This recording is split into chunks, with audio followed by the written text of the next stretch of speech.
오늘 주시는 하나님 말씀 마태복음 21장 1절에서 11절 말씀입니다. 교독합니다. 그들이 예루살렘에 가까이 가서 감람산 벳바게에 이르렀을 때에 예수께서 두 제자를 보내시며 이르시되 너희는 맞은편 마을로 가라. 그리하면 곧 매인 나귀와 나귀 새끼가 함께 있는 것을 보리니 풀어 내게로 끌고 오라. 만일 누가 무슨 말을 하거든 주가 쓰시겠다 하라. 그리하면 즉시 보내리라 하시니 이는 선지자를 통하여 하신 말씀을 이루려 하심이라. 일러스되 시온 딸에게 이르기를 내 왕이 내게 임하나니 그는 겸손하여 나귀 곧 멍에 매는 짐승의 새끼를 탔도다 하라 하였느니라. 제자들이 가서 예수께서 명하신 대로 하여 나귀와 나귀 새끼를 끌고 와서 자기들의 겉옷을 그 위에 앉음에 예수께서 그 위에 타시니 무리의 대다수는 그들의 겉옷을 길에 펴고 다른 이들은 나뭇가지를 베어 길에 펴고 앞에서 가고 뒤에서 따르는 무리가 소리 높여 이르되 호산나 다윗의 자손이여 찬송하리로다. 주의 이름으로 오시는 이여 가장 높은 곳에서 호산나 하더라. 예수께서 예루살렘에 들어가시니 온성이 소동하여 이르되 이는 누구냐 하거늘 무리가 이르되 갈릴리 나사렛에서 나온 선지자 예수라 하니라. 아멘. 오늘은 종려주일입니다. 종려주일은 예수님이 예루살렘에 들어오신 바로 그날 사람들이 종려나무 가지를 바닥에 깔고 흔들고 그래서 종려주일이라고 합니다. 예수님은 이제 마지막 한 주를 보내시기 위해서 예루살렘 안으로 성 안으로 이제 입성을 하십니다. 입성하시기 전에 일요일 날 들어가셨고 벌써 그 전에 이제 금요일에 예루살렘 근처의 베다니라는 곳으로 오셔서 이제 거기에 계속 머무시면서 매일매일 베다니에서 예루살렘으로 왔다 갔다 계속 그렇게 하셨다는 거죠. 베다니에 계속 머물면서 마지막 한 주를 보내십니다. 그 당시에는 유월절이라 이랬습니다. 유월절은 출애굽을 기념하면서 양을 잡아서 제물로 드리는 절기, 한 주 동안 그렇게 지내는 절기가 유월절이죠. 이 유월절은 상당히 큰 명절, 큰 절기라 이 이스라엘 전역에서 사람들이 모이는 것을 넘어서서 온 세상에, 온 세계에 하나님을 사랑하는 사람들이 그 날이 되면 다 예루살렘으로 한 주 동안 모여들었다는 거예요. 얼마나 많은 사람이 모였는지 역사가 요세푸스가 당시 네로 이 황제에게 이 보고를 한 보고서에 따르면 유월절 제물로 드리기 위해서 예루살렘으로 모여드린 양의 숫자가 양을 제물로 드리니까 양을 모았겠죠. 그 양의 숫자가 자그마치 25만 6,500마리라 이랬어요. 25만 6,500마리의 양을 유월절 제사로 드리려고 한 주 동안에 예루살렘으로 모아드렸더라. 학자들은 말하기를 야 이거 양 한 마리 10명이 먹어도 250만 명이 넘는다 이거예요. 물론 정확한 숫자는 우리가 알 수가 없죠. 하지만 분명한 것은 유월절 한 주 동안에 어마어마한 사람들이 예루살렘으로 미어터지도록 모여들었다는 것. 성 안에 다 못 있으니까 그 주변에 있는 도시에 인근 도시에 다 거주하면서 굉장히 많은 사람이 그 지역으로 몰려들었다는 것은 분명하죠. 특별히 예수님 오셨을 이때에는 성 안의 사람들끼리 이번에 예수가 유월절에 올라오면 우리가 그를 어떻게 할까? 이것이 화두로 떠올랐던 바로 그 시점입니다. 이번에 유월절에 예수가 오면 우리가 그를 어떻게 할까? 죽일까? 어떻게 할까? 화두로 떠올랐습니다. 요한복음 12장을 보면 예수님은 그 전주 금요일에 베다니에 도착하셨는데 어느 집에 머무시느냐? 마르다와 마리아의 집에 머무셨더라. 마리아와 마르다만 있는 것이 아니라 그의 오라버니 나사로가 있는 바로 그 집이었습니다. 나사로는 죽었다가 예수님 살리신 사람 나사로죠. 금요일에 오시고 다음 날은 안식일이라 어디를 움직이지 않고 그 집에 잔치를 벌였는데 수많은 사람들이 그 집에 몰려왔다는 거예요. 왜냐? 예수님만 보기 위함이 아니요 죽은 자 가운데 살아난 나사로도 보려 함이로라. 저 사람이 죽었다 살아났다며? 예수가 이 사람을 살렸다며? 그냥 다 같이 궁금하니까는 나사로 집으로 베다니를 몰려들었다는 거예요. 그래서 말씀해 보면 나사로 때문에 많은 유대인들이 예수를 믿게 되었더라. 그러니까 예수님에 대한 기대감이 점점 커지고 있습니다. 야, 죽은 자를 살린 예수가 온다더라. 6월절에 모인 사람들이 지금 동요하고 기대하기 시작했다는 것이죠. 안식일 다음 날 일요일 날 예수님이 드디어 예루살렘에 들어오신다는 소식을 듣고 이제 큰 무리가 맞이하러 나갔습니다. 예수님 오시는 길에 겉옷을 벗어서 바닥에 깔고 비단길을 예비한 거예요. 바닥에 깔고 종려나무 가지를 꺾어서 바닥에 깔고 어떤 사람은 나무 가지를 들고 흔들면서 앞과 뒤를 막 에워싸면서 호산나 다윗의 자손이여 찬송할지어다 막 환호를 했단 말이에요. 이러면서 이제 예수님이 성 안으로 들어오시는데 어떻게 들어오셨는가? 어떻게 들어오셨어요? 뭘 타고 오셨습니까? 나귀를 타고 오셨다는 거예요. 예수님이 성 안에 어떻게 들어오실까? 한전에 보고 있는데 예수님이 나귀를 타고 딱 들어오시더라 이거죠.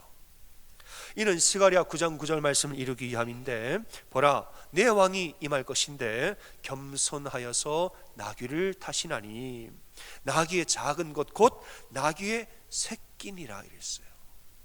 나귀도 작은데 나귀의 새끼를 타고 오시느라. 대개 왕이라 하면 예수님 왕이죠. 근데 대개 왕이라 하면 말을 타고 등장합니다. 근데 왜 나귀를 타고 그것도 나귀의 새끼를 타고 오셨을까? 주님은 저를 따라 하겠습니다. 주님은 평화의 왕이요 섬김의 왕입니다. 아멘. 왜 말을 안 타고 나귀의 새끼를 타고 오셨을까? 주님은 평화의 왕이요 섬김의 왕이라 메시지를 던진 거예요. 말은 전쟁과 승리, 권위와 위엄을 상징하죠. 나귀는 평화와 겸손, 사랑과 섬김을 상징합니다. 예수님은 승리의 왕으로 오신 게 아니라 섬김의 왕으로 오셨다는 거예요. 왕인데 왜 섬깁니까? 이 아이러니인데 이 아이러니가 은혜인 거예요. 저 높고 높은 하늘 보좌에 계신 분이 그 하늘 보좌를 버리고 낮고 낮은 땅 위에 인간의 모습으로 오셨다는 거. 예수님 태어나실 때 구유에 누이셨습니다. 성경에는 그냥 구유라 말하지만 이 구유는 나귀의 구유일 확률이 상당히 높아요. 베들레헴 지역은 비탈 지역이라 당시의 사람들은 말 가지고 있는 사람 거의 없습니다. 대부분의 집은 다 나귀를 써요. 베들레헴 어느 집에서 구유에 누이셨다는 것은 거의 나귀의 구유에 누이신 거예요. 태어날 때 그렇게 태어나시고 마지막 때에도 나귀를 타고 오셨습니다. 예수님 이런 분인 거죠. 구약에서의 하나님이라 하면 하늘 높이 계셔서 너무너무 두렵고 무서워서 그분 얼굴을 보기도 힘들고 무서운 만날 수 없는 분이 하나님이에요. 그러나 신약의 예수님은 낮고 낮은 땅 위에 신이 인간의 모습으로 오시사 어떤 인간이 죄인된 인간의 모습으로 오셔서 우리에게 다가오셨다는 거예요.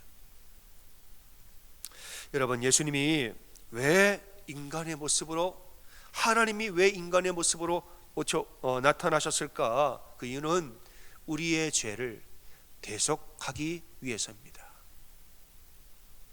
높은 하나님이 왜 낮은 인간의 모습으로 오셨을까? 우리의 죄를 대속하려고 우리를 구원하려고 그러셨다는 거예요. 여러분 모든 사람은 죄인이죠. 여러분 인정하십니까? 죄인은 죄인을 여러분의 죄를 인정하십니까? 저는 판사는 아닙니다만은 보나마나 모든 사람은 다 죄인이죠. 근데 죄의 삭은 사망이에요. 그러면 모든 사람은 다 사망에 이를 운명이겠죠. 모든 사람은 죄인인데 죄의 삭은 사망이에요. 모든 사람은 죽음에 이를 사망에 이를 존재라는 거예요. 근데 하나님 우리를 너무 사랑하셔요. 모든 사람 죽이면 하나님 사랑이 어긋나는 거죠. 하나님 살 길을 열어주시는데 뭐냐? 바로 제사였습니다. 구약시대에 우리의 살 길을 열어주신 게 제사. 우리의 죄의 문제를 해결해서 나 대신 죽을 제물을 갖다 드리면 죄를 해결받는 거예요. 이게 제사입니다. 그래서 제사장에게 가서 제물을 들고 제물의 머리에 손을 얹고 기도합니다. 하나님 내 죄를 아시죠? 죄송한데 이 모든 죄를 제물에게 전부 다 전가시킵니다. 이 제물을 죽일 테니 나를 용서해 주세요. 제물을 죽이는 겁니다. 이게 제사예요. 그러나 구약의 제사는 불완전한 제사입니다. 왜 불완전한 제사냐? 이 구약의 제사는 내가 죄를 지을 때마다 제물을 죽여야 돼요. 죄를 지을 때마다 제물을 죽여야 돼요. 그리고 내가 제사를 드리면 그 제사는 나를 위한 제사지 남에게 효력을 가지 않습니다. 굉장히 불완전한 제사예요. 그러니까 몇 마리를 죽였다는 거예요. 지금 25만 6,500마리를 매년 그 수많은 양을 죽인 거 아닙니까? 피비린내 나는 사륙의 현장이죠. 구약의 제사는 불완전한 제사라. 이제 하나님은 완전한 제사를 준비하시는데 히브리서 말씀에 보면 하나의 제물로 한 번의 제사로 모든 사람에게 영원한 효력을 미칠 완전한 제사를 준비한다고 그랬어요. 자, 하나의 제물로 한 번의 제사로 모든 사람에게 영원한 효력을 미칠 완전한 제사를 준비하시더라. 근데 완전한 제사를 위해서는 제물도 완전한 제물이 있어야죠. 근데 완전한 제물이 어디 있나? 어느 누구도 없습니다. 누구밖에 없어요? 자기 아들 독생자 예수 그리스도밖에 없는 거예요. 완전한 제사를 위하여서 자신의 아들 독생자 예수 그리스도를 완전한 제물로 우리에게 내어주신 것입니다. 그래서 원래는 참 신이시나, 원래는 높은 보좌의 참 신이시나 낮고 낮은 모습으로 참 인간의 모습으로 오셔서 죽으셨다는 거예요. 여러분, 예수님이 참 신이자 참 인간이다, 참 신이라 하면 그분의 죽음에는 완전한 능력이 있다는 거예요. 참 인간이라 하면 그의 죽음의 효력이 인간에게 주어진다는 것입니다. 여러분, 이게 중세 가톨릭의 안셀림이 말한 만족설, 예수 그리스도 구속에 대한 설명 중에 만족설이라는 이론입니다. 이론이자 복음인 것이에요. 여러분, 예수님은 우리를 구원하기 위해서 이 땅에 오셨습니다. 예수님이 왜 나귀를 타고 예루살렘에 들어오셨는가? 이건 전쟁하고 승리하려는 게 아니에요. 우리를 뭐 하려고 오셨어요? 섬기려고 오신 거예요. 겸손하게 우리를 섬기기 위해서 나귀를 타고 예루살렘에 들어오셨어요. 우리의 죄를 대신해서 죽으시려고, 자신의 죽음으로 우리를 구원하려고, 우리를 섬기려고 나귀를 타고 들어오셨다는 거죠. 오늘 5절 말씀 보면은 예수님이 멍에 매는 짐승의 새끼를 탔다고 그랬어요. 멍에를 매는 짐승의 새끼를 탔다.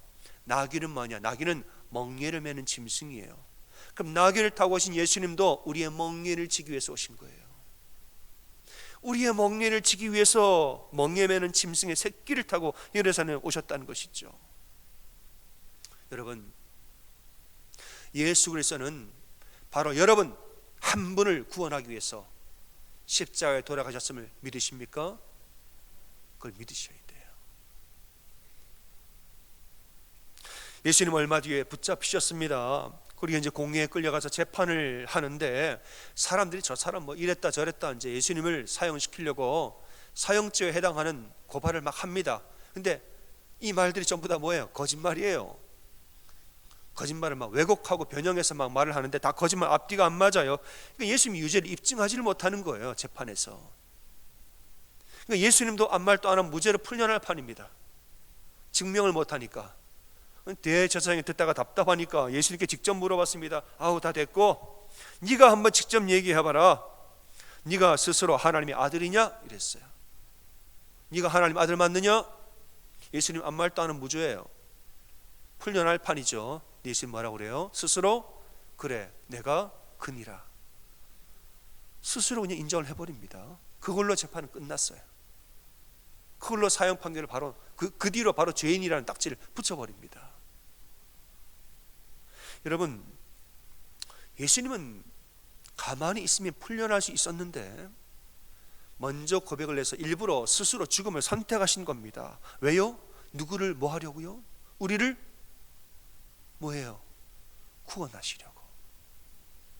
예수님은 스스로 죽음을 선택하셨단 말이에요. 왜냐? 우리를 구원하려고. 그러는 거예요. 그 뒤로는 사람들이 와서 침배 틈을 당하고 뺨을 때리고 주먹으로 얼굴을 때리고 수치와 모욕을 다 당하는데 여러분, 사실 예수님 당한 수치와 모욕은 전부 다 뭐냐? 우리의 죄가 드러나서 우리가 맞아야 할 수치와 모욕들이에요. 여러분, 우리 안에 있는 수많은 죄들, 감춰진 죄들, 드러나지 아니하는 죄들이 공개적으로 다 드러나 보세요. 우리는 어마어마한 모욕과 수치를 당합니다. 예수님 죄인이 아니에요. 근데 왜 그 죄를 뒤집어서 모욕을 당합니까? 누구의 죄를 뒤집어 쓴 거예요? 누구의 죄요? 우리의 죄. 내 죄를 뒤집어 쓰고 나 대신에 수치와 모욕을 당하신 겁니다. 예수님 십자가에 달리시기 전에 누군가가 와서 쓸개 탄 포도주를 드렸어요. 이걸 좀 마시라고. 근데 예수님 안 마십니다. 여러분, 쓸개를 탄 포도주는 뭐냐? 진통제예요. 진통제. 이걸 먹으면 고통이 사라집니다. 고통이 덜어지는 거예요. 예수님 안 마셨습니다. 고통을 다 받았어요. 그냥. 예수님 돌아가시기 얼마 직전에 정신이 혼미해지고 이제 고통이 막 무뎌질 타이밍이 오죠. 고통이 무뎌질 때 누구 가서 신포도주를 드렸, 이건 마셨다고 그랬어요. 신포도주는 뭐냐? 각성제예요. 이걸 먹으면 정신이 번쩍 납니다. 무뎌진 고통이 확 하고 살아나요. 그러니까 예수님은 십자가에 달릴 때부터 돌아가기 직전까지 최대한의 고통을 다 겪고 돌아가셨다는 거죠. 여러분, 이래 죽으나 저래 죽으나 죽는 건 매 한 가지인데 뭐하러 사서 고생을 해서 처음부터 마지막까지 고통을 다 느끼고 왜 그렇게 하셨을까? 왜 그랬을까요? 우리를 온전히 구원하기 위해서 온전히 고통받으신 건 줄로 믿으시길 바랍니다. 우리를 온전히 구원하기 위해서 온전한 고통을 다 받으신 거예요. 누구를 구원하려고요? 나를 구원하려고 그러신 거예요. 예수님 우리를 섬기기 위해서 이 땅에 오셨다는 거죠. 예수님이 죽어가실 때 주변의 사람들이 희롱을 하고 조롱을 합니다. 내가 하나님의 아들이라면은 지금 너를 구원하여서 십자가에 내려와 보라. 그러면 우리가 믿어주리라 이랬어요. 네가 정말 하나님의 아들이라면 너 스스로를 구원하여 십자가에 내려와 봐라. 그리하면 우리가 믿겠노라. 예수님의 극한의 고통 가운데서 이런 말을 들으면 아우, 내가 지금 내려갈까? 내려갈 수 있는데 내려가서 혼내주고 다시 올라올까? 안 그러셨다는 거죠. 내려와 봐라. 너를 구원해 봐라. 예수님 그런 말을 들을 때도 마지막 유혹인 것이죠. 그 유혹에 넘어가지 않고 끝까지 십자가에 달린 채로 그냥 죽으셨습니다. 왜 그럴까요? 지금 내가 십자가에 내려가면 우리를 구원하지 못해요. 예수님이 스스로를 구원하면 당신의 자녀들을 구원하지 못한단 말이에요. 지금 내가 살면 내 자녀를 구원하지 못하니까 부모로서 자식을 다 구원하려고 스스로 죽음을 맞이하신 겁니다. 예수님 죽으시기 직전에 큰 소리를 치고 영원히 떠나가셨다고 그랬어요. 그 큰 소리가 뭐냐? 다 이루었다. 마지막 힘을 짜내어서 다 이루었다. I'm done. 이러고 돌아가셨습니다. 주님 뭘 이루셨습니까? 우리의 구원 사역을 이루신 거죠. 우리를 구원하는 십자가의 사역을 다 이루셨다는 말이에요. 여러분, 예수님이 이런 한 주의 여정을 볼 때에 예수님이 십자가에 달려 죽으신 것은 바로 바로 여러분을 구원하기 위함인 것을 믿는 여러분 되시기를 주님의 이름으로 축원합니다. 주님은 그 고통을 당할 이유가 없어요.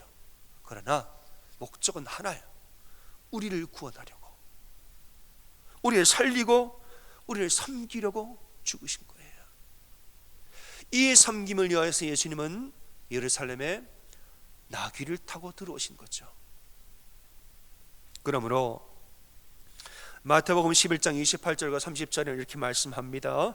수고하고 무거운 짐진 자들아 다 뭐예요? 내게로 오라. 내가 너희를 쉬게 하리라. 우리를 섬기신다는 거예요.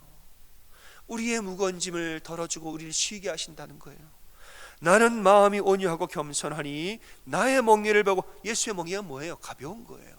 제3의 멍에죠. 나의 멍에를 베고 내게 배우라. 그리하면 너희 마음이 쉼을 얻으리니 내 멍에는 쉽고 내 짐은 가벼움이라. 바리새인들과 율법학자들은 사람들에게 짐을 지우는 역할을 하였지만은 예수는 우리의 짐을 걷어가시는 섬김의 역할을 하셨다는 거죠. 세상에서 죄의 짐으로 고통받는 사람들, 자신의 잘못과 옛날에 그 죄의 죄책과 죄의 짐으로 괴로워하고 어려워하는 이 고통받는 사람들, 또는 여러분 인생의 짐이 너무 많아서 내가 지금 짐이 너무 많아요, 인생의 짐으로 힘들어하는 사람들, 이러한 사람들 내가 도와주고 내가 너를 도울 테니 나에게 오라는 거예요. 주님이 우리를 섬기신다는 것입니다. 여러분, 우리는 모두 다 짐지고 사는 사람입니다. 그죠? 우리한테 짐이 얼마나 많아요. 육체의 짐과 영혼의 짐이, 우리 굉장히 인생의 짐이 너무 많아요. 살다 보면 여러분 짐이 왜 이렇게 많은지 몰라요. 한 짐을 덜면 다른 짐이 생기고, 그 짐을 덜면 또 다른 짐이 또 생기고, 여러분 인생을 살다 보니까 나한테 짐을 지우는 사람 많은데 내 짐을 가져가는 사람 없더라는 말이에요. 전부 다 보면 내 짐을 좀 덜어줄 사람 없어요. 남편도 아내도 다 나한테 짐을 지우기만 하지 나 좀 도와주는 사람 별로 없더라는 말이에요. 여러분, 우리가 결혼하기 전에 결혼할 때 뭘 기대하고 결혼합니까? 결혼하면은 남편이 내 짐을 좀 덜어주겠지. 덜어줬어요? 짐을 더 줘요. 결혼하면은 아내가 내 짐을 좀 덜어주겠지. 결혼해보세요. 죄송합니다만은 뒷말에 승리하겠습니다. 그렇죠, 여러분. 여러분, 자녀를 낳아 보십시오. 자녀를 기르다 보면 우리 애들한테 잘해주고 싶은 마음도 짐이에요. 우리 애들 잘 길러야지. 여러분, 이것도 짐이 됩니다. 근데 잘 기르지 못해줘 보세요. 못해준 미안한 마음도 짐이에요. 이것도 짐이고 저것도 짐이죠. 이 부모의 마음은 짐이 사라질 일이 없는 거예요. 아내가 무심코 툭하고 뱉은 말이 남편에게 짐이 되어가지고 남편을 막 짓누릅니다. 남편이 무심코 한 행동들, 이런 것이 아내의 마음이 짐이 돼서 막 짓누르는 거예요. 이렇게 우리에게 짐이 많은데 어디를 가도 내 짐을, 내 마음을 헤아려 줄 사람이 없고 내 짐을 덜어줄 사람이 없는 거예요. 어디 가서 내 마음을 알아줄 사람이 누가 있을까? 내 마음을 다 알아주고 나를 받아주고 나를 품어줄 사람, 나를 도와줄 사람이 정말 어디 있을까? 참 쉽지가 않습니다, 여러분. 그러므로 여러분, 예수님이 우리에게 하시는 말씀을 진지하게 여러분 들어보시기 바랍니다. 수고하고 무거운 짐진 자들아, 다 뭐예요? 내게로 오라. 수고하고 무거운 짐진 너희여, 다 내게로 오라. 내가 너희를 쉬게 하리라. 나는 마음이 온유하고 겸손하니 나의 멍에를 메고 내게 배우라. 그리하면 너희 마음이 쉼을 얻으리니 이는 내 멍에는 쉽고 내 짐은 가벼움이라. 사랑하는 여러분, 우리의 짐을 덜어줄 분은 예수 그리스도 한 분밖에 없음을 믿으시기를 바랍니다. 예수님이 우리의 짐을 진실로 덜어주는 분이에요. 여러분, 나는 온유하지도 않고 겸손하지도 않죠. 남편도 아내도 온유하지 않아요. 겸손하지도 않아요. 그러나 예수님은 온유하고 겸손함으로 우리를 품어주시고 우리를 들어주시고 우리를 섬기시고 도와주시는 분이 예수 그리스도라는 거예요. 여러분, 인생의 짐을 지고 혼자 그렇게 여러분 아둥바둥 살지 말고 예수님 앞에 나오셔서 그 모든 짐을 십자가 앞에 내려놓고 또 기도로 예수님께 올려드리는 그런 인생이 되시기를 주님의 이름으로 축원합니다. 어느 여자분이 집안에서 처음으로 예수님을 영접하고 믿게 됐습니다. 시집에서 처음 믿었는데 시집은 우상을 섬기는 집안이라 이 며느리가 아내가 교회를 가는 걸 굉장히 핍박을 하는데 남편이 그렇게 핍박을 심하게 하는 거죠. 제사를 안 드리려고 교회를 가느냐, 일요일날 할 일이 많은데 왜 교회 가느냐, 뭐 별말로 이제 핍박을 하는 거예요. 교회를 갔다가 오기만 하면 그날은 집에서 난리가 납니다. 이 핍박을 견디다 못해서 아내가 너무 힘드니까 집을 나가버렸어요. 나가서 삼각산 기도원으로 가서 기도하러 올라가 버린 거예요. 1월 달에 추운 겨울에 마룻바닥에 무릎을 꿇고 기도를 합니다. 하나님, 제가 너무너무 괴롭습니다. 내 십자가 이 짐이 너무 큽니다. 하나님, 그러니까 차라리 나를 데려가 주세요. 안 데려가실 거면 나에게 이길 힘을 주세요. 기도를 하는 거예요. 한 주 동안 삼각산 기도원 집회를 참석을 하는데 금요일 날 새벽에 기도를 하다가 금요일 새벽에 달 앞에 있는 십자가를 보면서 기도를 하는데 그때 갑자기 성령의 뜨거운 역사가, 불같은 성령 체험을 이분이 하신 거예요. 십자가의 은혜가, 십자가 예수의 보혈의 은혜가 이분의 그냥 깊이 들어와가지고 성령 체험을 뜨겁게 해버린 거죠. 깊은 은혜를 받았어요. 그들은 이제 기도가 바뀌는 거죠. 그래, 맨날 나는 의인, 내 남편이 죄인 이러고 살았는데 십자가 은혜를 보니까 나도 뭐예요? 나도 어마어마한 죄인이라는 거예요. 나 같은 죄인도 하나님이 이렇게 사랑하시는데 내 남편 안 사랑하실까? 내가 남편을 왜 못 사랑하나? 나는 사랑할 수 있어. 이런 마음과 용기가 생기는 겁니다. 이제 집에 돌아갔더니 문을 열고 들어가자마자 남편이 이제 소리를 팍 쳤다는 거예요.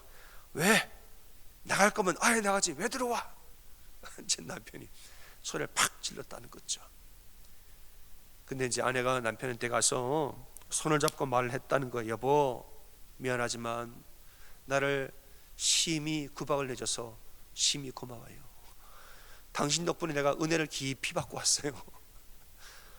나를 구박해서 고맙다고, 당신 덕분에 내가 예수를 깊이 만나고 왔다고 말했다는 거예요. 그러면서 이제 눈에서 눈물이 나면서 울면서 말을 합니다. 그런데 이렇게 좋은 예수님을 어떻게 나 혼자 믿겠어요? 우리 같이 예수 믿어요. 얘기했다는 거예요. 그들이 한 몇 주 동안에 그냥 바짝 엎드려서 지극정성으로 남편을 도와주고 남편을 섬겼다는 거예요. 지극정성으로 남편을 섬겼어요. 그러더니 어느 날 주일날에 갑자기 남편이 여보 잠바 좀 가져와봐. 외투를 찾더라는 거예요. 잠바는 왜요? 교회 좀 가봅시다. 그러라는 거예요. 아멘. 아하, 할렐루야, 아멘. 어느 날 주일날 남편이 잠바 좀 가져와봐. 왜요? 아, 오늘 교회 좀 가봅시다.